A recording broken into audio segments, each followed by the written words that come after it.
Sveiki, mano brangieji. Šiandieną turėsime Liepos mėnesio prognozę. Prieš pradedant noriu priminti, kad nuo praeito mėnesio jau startavo mano paslaugų elektroninė parduotuvė.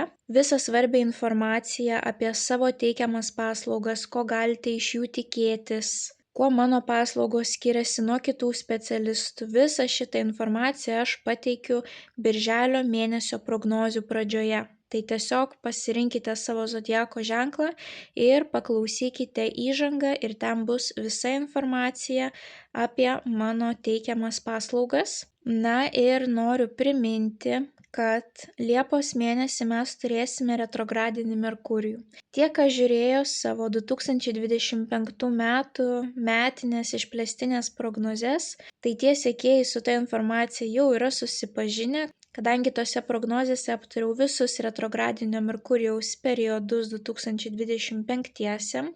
Na ir dabar atėjo laikas antram retrogradiniam Merkurijui šiais metais. Tai oficialus laikotarpis nuo Liepos 18 iki rugpjūčio 11 dienos. Bet Merkurijus turi savo šešėlinį veikimo periodą. Dėl to rekomenduoju nieko naujo nepradėti nuo Liepos 4 iki rugpjūčio 25.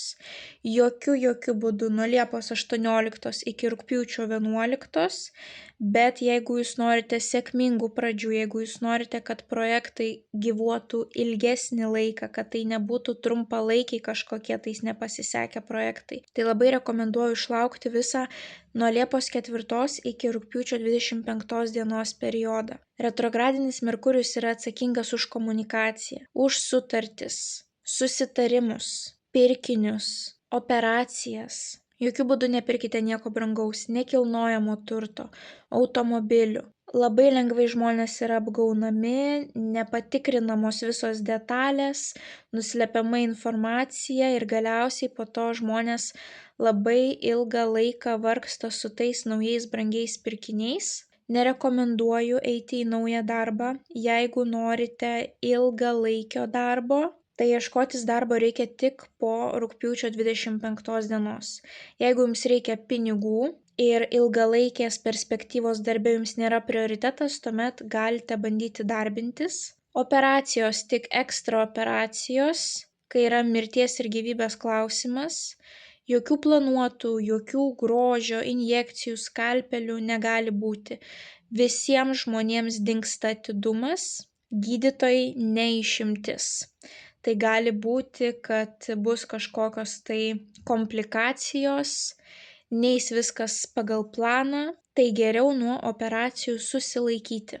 Verslai taipogi, jeigu norime ilgalaikių verslų, nepradedam verslo tuo laikotarpiu. Naujos pažintys, asmeniniai santykiai irgi nėra geras laikas, nes jūs pamatysite tą žmogų visai kitomis akimis, būtent kai retrogradinis Merkurijus baigsis ir pradės eiti į priekį. Retrogradinio Merkurijaus tema nėra tokia lengva, yra įvairiausių niuansų, dėl to aš esu savo elektroninėje parduotuvėje paulinaoti.com paruošusi paskaitų ciklą apie retrogradinį Merkurijų. Retrogradinis Merkurijus su mumis būna 3 kartus per metus mažiausiai ir tai, kaip matote, dažniausiai iš mūsų atima virš pusantro mėnesio gyvenimo. Taip, tai yra bent jau pusantro mėnesio 3 kartus per metus yra tie laikotarpiai, kai negalima imtis naujų pradžių. Žmonės, nežinodami šitos informacijos, imasi ir po to pasakoja, kaip gyvenimas jiems nesiseka. Taip, tai tiesiog reikia žinoti, kada bus lietus ir pasimti su savimi skėtį iš namų. Tokį pavyzdį aš visada duodu kaip metaforą, kad reikia žinoti ne tik kada lyja, bet ir kada yra retrogradinis Merkurijus. Ir retrogradinis Merkurijus veikia tiek pačius mažiausius, tiek pačius didžiausius ir veikia nesvarbu, ar jūs dirbat samdomam darbe, ar jūs turit savo verslą, ar jūs dirbate šou versle, ar jūs esate gydytojai ar pilotai, visus mus veikia. Tai dėl to ir parašiau tą paskaitų ciklą visoms amžiaus grupėms, visoms profesijoms, tiek vyrams, tiek moterims. Labai svarbi informacija, kurią reikia žinoti, jeigu norite, kad jūsų pinigai dirbtų efektyviai, kad jūs nenudegtumėte susipažinę su naujais žmonėmis, megzdami naujus kontaktus, kad jūs žinotumėte, kaip pasiruošti kelionėms, jeigu turėsite kelionių retrogradinio Merkurijaus periodu, ir kaip pasiruošti operacijoms, jeigu jūs žinote, kad neįmanoma tų operacijų išvengti. Taip, aš duosiu labai daug praktinių pavyzdžių, į ką reikia atkreipti dėmesį ir kaip pasiruošti tiek praktiškai, tiek emociškai, kad retrogradinis Merkurijus jūsų neišsekintų. Tai paskaitų ciklas yra įrašytas, jums tereikia nueiti į elektroninę parduotuvę, jį įsigyti ir po apmokėjimo iškart į jūsų pašto dėžutę įkris nuoroda, kurią paspaudę atsidarysite būtent įrašytų paskaitų ciklą ir jį galėsite žiūrėti, kada tik norite, kiek tik norite, jisai bus jūsų. Taipogi šalia jūs gausite atmintinę, tokią kaip retrogradinio Merkurijaus instrukcija, kurioje bus visa pagrindinė informacija, taip sakant, sudėlioti taškai ant i. Ir taipogi gausite 25-26 metų retrogradinio Merkurijaus kalendorių, kuriame matysite pažymėtus periodus, kada yra retrogradinis Merkurijus ir ilgesnius periodus, kiek aš rekomenduoju papildomai palaukti, kadangi veiks būtent tas retrogradinio Merkurijaus šešėlinis periodas, kad išvengtumėte tų nesėkmingų kažkokių tais naujų pradžių. Tai jeigu 25-26 metai pas jūs nusimato pilni kažkokių tais naujų pradžių, kelionių, operacijų, naujo darbo paieškų, verslo įregistravimo, nekilnojamo turto pirkimo, automobilių pirkimo, tai rekomenduoju įsigyti paskaitų ciklą ir jūs pastebėsite, ant kiek jums pasidarys lengviau pragyventi būtent tos retrogradinio Merkurijaus periodus. Na ir kaip visada, mano dėkingumas keliauja jums, labai dėkoju už aktyvumą šiame kanale. Jums tai nieko nekainuoja, o man yra labai svarbu. Na, o naujus kanalo stebėtojus kviečiu prisijungti prie šios labai šiltos ir motyvuotos bendruomenės, paspaudus prenumeruoti mygtuką. Tokiu būdu ne tik prisidėsite prie labai motyvuotos bendruomenės, bet ir nepraleisite jums aktualių prognozių. Na, o dabar keliaukime į jūsų tarologinę prognozę. Vandeniai. Pagrindinis įvykis vandeniams Liepos 1 savaitę.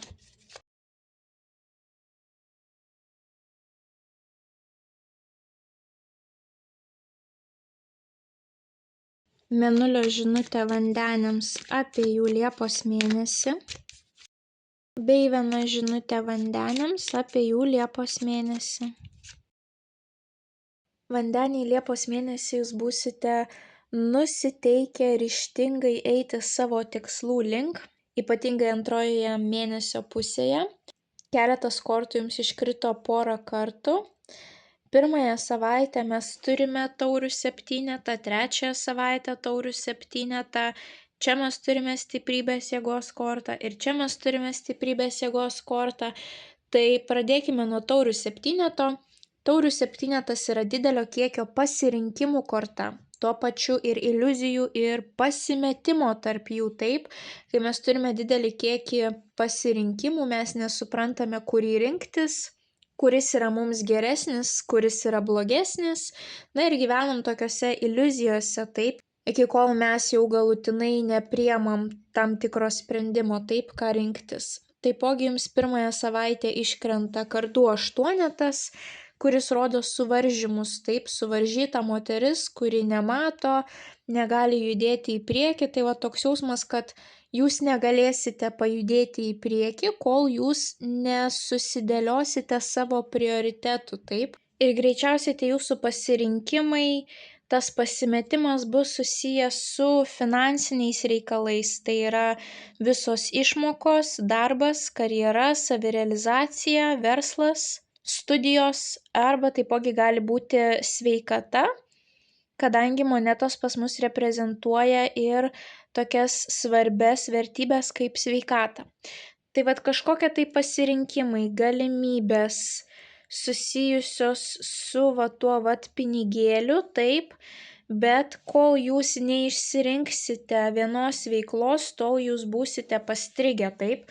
Būtent taurių septynetas sako, nešvaistykite, netaškykite savo energijos skirtingom gyvenimo sritim, taip. Šiuo atveju pas jūs gali būti skirtingi kažkokie tai papildomi darbai, taip, nešvaistykite savęs truputį viskam. Geriausia yra išsirinkti vieną arba porą sričių ir pilnai investuoti savo energiją, laiką tom sritim, tada jūs galėsite išsilaisvinti iš tų kardų aštuoneto pančių, taip. Taipogi, kaip ir sakiau, taurių septynetas iliuzijų korta. Pirmąją savaitę jūs galite turėti tam tikras iliuzijas susijusias su jūsų karjera, darbu, finansais. Galbūt jums kažkas kažko tais prižadėjo, o dabar ateina tokia situacija, kai jūs matote, kad tie pažadai, tiesiog buvo pažadai, jie yra nieko verti, nes realybė yra tokia, kad jūs esate suvaržyti, kad jūs pilnai negalite užsidirbti arba dirbti ten, kur jūs turėtumėte dirbti, taip. Dėl to pas jūs gaunasi tas taškymasis, plėšimasis. Tai pirmąją savaitę, jeigu kažkas jums sakys kažką, tai žadės, taip, tai gali būti iliuzijos, neapsigaukite, jūs nematysite visos situacijos aiškiai. Tai labai svarbu yra prašyti įrodymų, dokumentų, statistikos, išrašų, kvitų kažkokių, taip, viskas, kas galėtų tikrai patvirtinti, kad tai, ką žmogus sako, nėra tik tušti pažadai. Tai turėkite kritinį mąstymą. Taipogi, jeigu jūs patys pasimetę tarp daugelio skirtingų opcijų, tai jums reikėtų atsiskirti ir paanalizuoti vis dėlto, kokios jūsų vertybės, ko jūs norite iš savo gyvenimo ir kuris variantas galėtų jums tai suteikti. Tai tokiu būdu jūs išsigryninsite, kas jums yra svarbu ir lengvai pasirinksite vieną iš jums siūlomų variantų, taip. Tai pirmoji savaitė kažkokios tai pinklės susijusios būtent su finansiniais reikalais. Antroji savaitė jau pas jūs energetika yra visai kitokia. Jums iškrenta lazdų ketvertas. Lazdų ketvertas yra visi reikalai susijęs su šeima, būstu, šeimos šventėmis. Tai pavyzdžiui, antrąją savaitę jūs galite turėti atostogas ir tiesiog daugiau laiko praleisti savo namuose. Tai gali būti, kad susitiksite su artimaisiais žmonėmis, kad daugiau laiko su jais galėsite praleisti. Galbūt bus kažkoksai tai susibūrimas, gali būti pavyzdžiui ir giminių susitikimas, tai gali būti visos šeiminės šventės, kažko tais gimtadienis, jubiliejus, krikštynos, pirma komunija, vestuvės. Viską, ką mes norime kartu su šeima atšvęsti, arba gali būti, kaip ir sakiau, tie būsto reikalai, tai viskas, kas susijęs su būstu. Nuspręsite šiek tiek perstumdyti baldus, kažką tais atnaujinti namuose, nusipirkti kažkokias tai dekoracijas, kurios gali jaukumą sukurti. Tai gali būti ir persikraustimas ar esamo būsto pardavimas, taip, viską, kas susiję su būstu. Ir taipogi šalia jums iškrenta kardų tūzas. Kardų tūzas, viskas, kas susiję su naujom idėjom, skambučiais, svarbiais elektroniniais laiškais, svarbiais susitikimais. Kažkokia tai svarbi žinia gali jūs pasiekti iš jūsų artimųjų, kurią jūs norėsite atšvęsti. Tai gali būti svarbi informacija dėl jūsų būsto, svarbi informacija dėl jūsų šeimos narių. Tai gali būti ir kažkokie tais kontraktai, sutartis susiję su būstu arba jūsų šeimos nariais. Persikraustote į kitą būstą, pasirašote nuomos sutartį. Pavyzdžiui, notaro paslaugos gali būti taipogi. Tai gali būti idėja, kad pavyzdžiui, jums būnant kartu su šeima namuose, jie gali pasiūlyti labai neblogą idėją, netgi pavyzdžiui, susijusią su jūsų pirmosios savaitės problemomis, taip, jie gali pasiūlyti, kaip tai išspręsti. Tai gali, netgi jum patiem gali šauti kažkokia tais idėja, taip, ką jūs galėtumėte daryti. Viskas, kas susijęs su komunikacija. Taipogi kardas gali ir padėti paskutinį tašką atkirsti kažkokius tai santykius iš jūsų gyvenimo, taip, bet pagal visas 3 kortas čia mes matome visi vyrukai labai šypsosi, tai aš nemanau, kad jūs čia kažką nukirsit, greičiausiai čia bus kažkoksai tai malonus susitikimas, svarbus pokalbis, džiugi žinia, naujos idėjos, kurių iki to laiko neturėjote, taip. Ir taipogi jums iškrenta taurių valetas. Taurių valetas reprezentuoja tas amžiaus grupės, kurioms reikia mūsų dėmesio. Tai yra vaikai, pagyvenę tėvai arba seneliai. Tas žmogus gali būti vandens stichijos, tai yra skorpionas, vėžys arba žuvis. Ir galbūt jisai pas jūs atkeliaus į svečius tas žmogus, o galbūt jūs pas tą savo artimąjį vandens stichijos keliausite į svečius. Galbūt jisai jums praneš džiugią žinią ir jūs atkeliausite pasimatyti su juo ir atšvęsti, taip. Kažkas labai malonaus gali būti susijusio būtent su tuo žmogumi, su būstu, su šeimos reikalais. Gali būti elementariai tiesiog atostogų savaitė, kai jūs daugiau galite paplepėti su jums artimais mylimais žmonėmis. Tuomet 3 savaitę jums iškrenta tas pats taurių 7, kurį turėjote štai čia, taip. Būtent tas didelis kiekis pasirinkimo arba plėšimasis tarp daugelio sričių arba iliuzijos. Ir kažkas pas jūs pasikeičia po tos 2 savaitės, taip, galbūt jums šeimos nariai duoda, suteikia paramą, idėjas kažkokias, nes jums toks jausmas atsiranda užsidegimas ir motyvacija. Jeigu čia jūs buvote suvaržyti, tai jau čia jūs tiesiog raunate į priekį taip visų greičių. Tai arba jūs turėsite didelį kiekį veiklų, bet jūs būsite pasiryžę būti visur, kur reikia, tiek, kiek reikia, atiduoti 100% savęs. Arba pas jūs gali būti tokia situacija, kad jūs jau galutinai priimsite sprendimą ir tiesiog pradėsite judėti tą kryptimi, taip, galbūt kažko tais atsisakius iš savo gyvenimo. O galbūt jūs būsite tokios stiprios energetikos, norėdami parodyti žmonėm, kad aš jau daugiau nebeklausysiu jūsų pažadų, kurie yra visiškai tušti. Ir aš parodysiu būtent savo charakterį, savo užsidegimą, kad reikia į mane rimčiau žiūrėti, taip, nes jums iškrito prie taurių 7, jums iškrito 2 didieji arkanai, tai reiškia, kad savaitė turėtų būti svarbi. Jums iškrito didysis arkanas vežimas ir didysis arkanas jėga stiprybė. Tarp kitko, pažiūrėkite į jų numeraciją, 7 ir 8 korta, taip, energetikos eina viena po kitos į viršų, čia mes irgi 7 turėjom. Tai toks jausmas, kad jūsų ta situacija vystosi ir auga toliau. Tai vežimo kortoje mes matome vyruką, kuris kontroliuoja situaciją. Vadžias yra jo rankose ir panašu, kad jūs kontroliuosite visą situaciją, visą eigą, kaip kas vyksta 3 savaitę. Jums nereikės kliautis kitais, jums nereikės laukti kitų, jūs patys imsitės iniciatyvos, žengsite pirmuosius žingsnius ir darysite tai, ką jūs norite daryti. Tuo pačiu jums iškrito jėgos stiprybės korta, kurioje moteris glosto liūtą.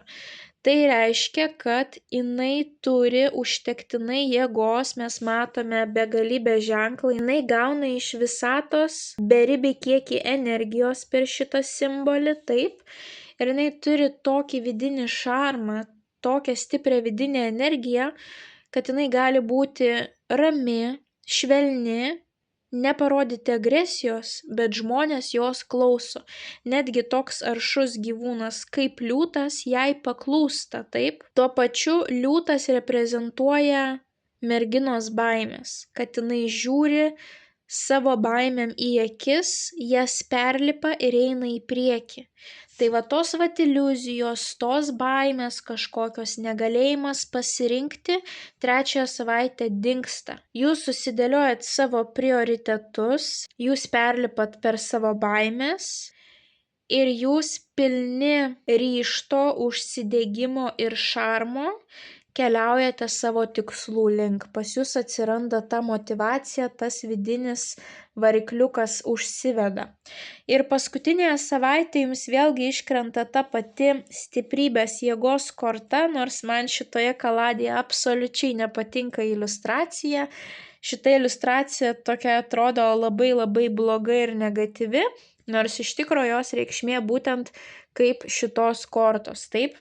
Bet mes matome panašią tematiką, kad mergina žiūri pačiai savo didžiausiai baimiai į akis ir yra pasiruošusi būtent kovoti, taip susidoroti su ta baime, perlipti ją ir pilna drąsos eiti savo tikslų link, kad ir kaip kažkas besakytų, kad nepasieksi tu savo tikslų, kam čia iš vis stengtis, kam čia vaidinti, kad tu čia kažką sugebi, bet šita moteris perlipa per savo baimės ir eina į priekį.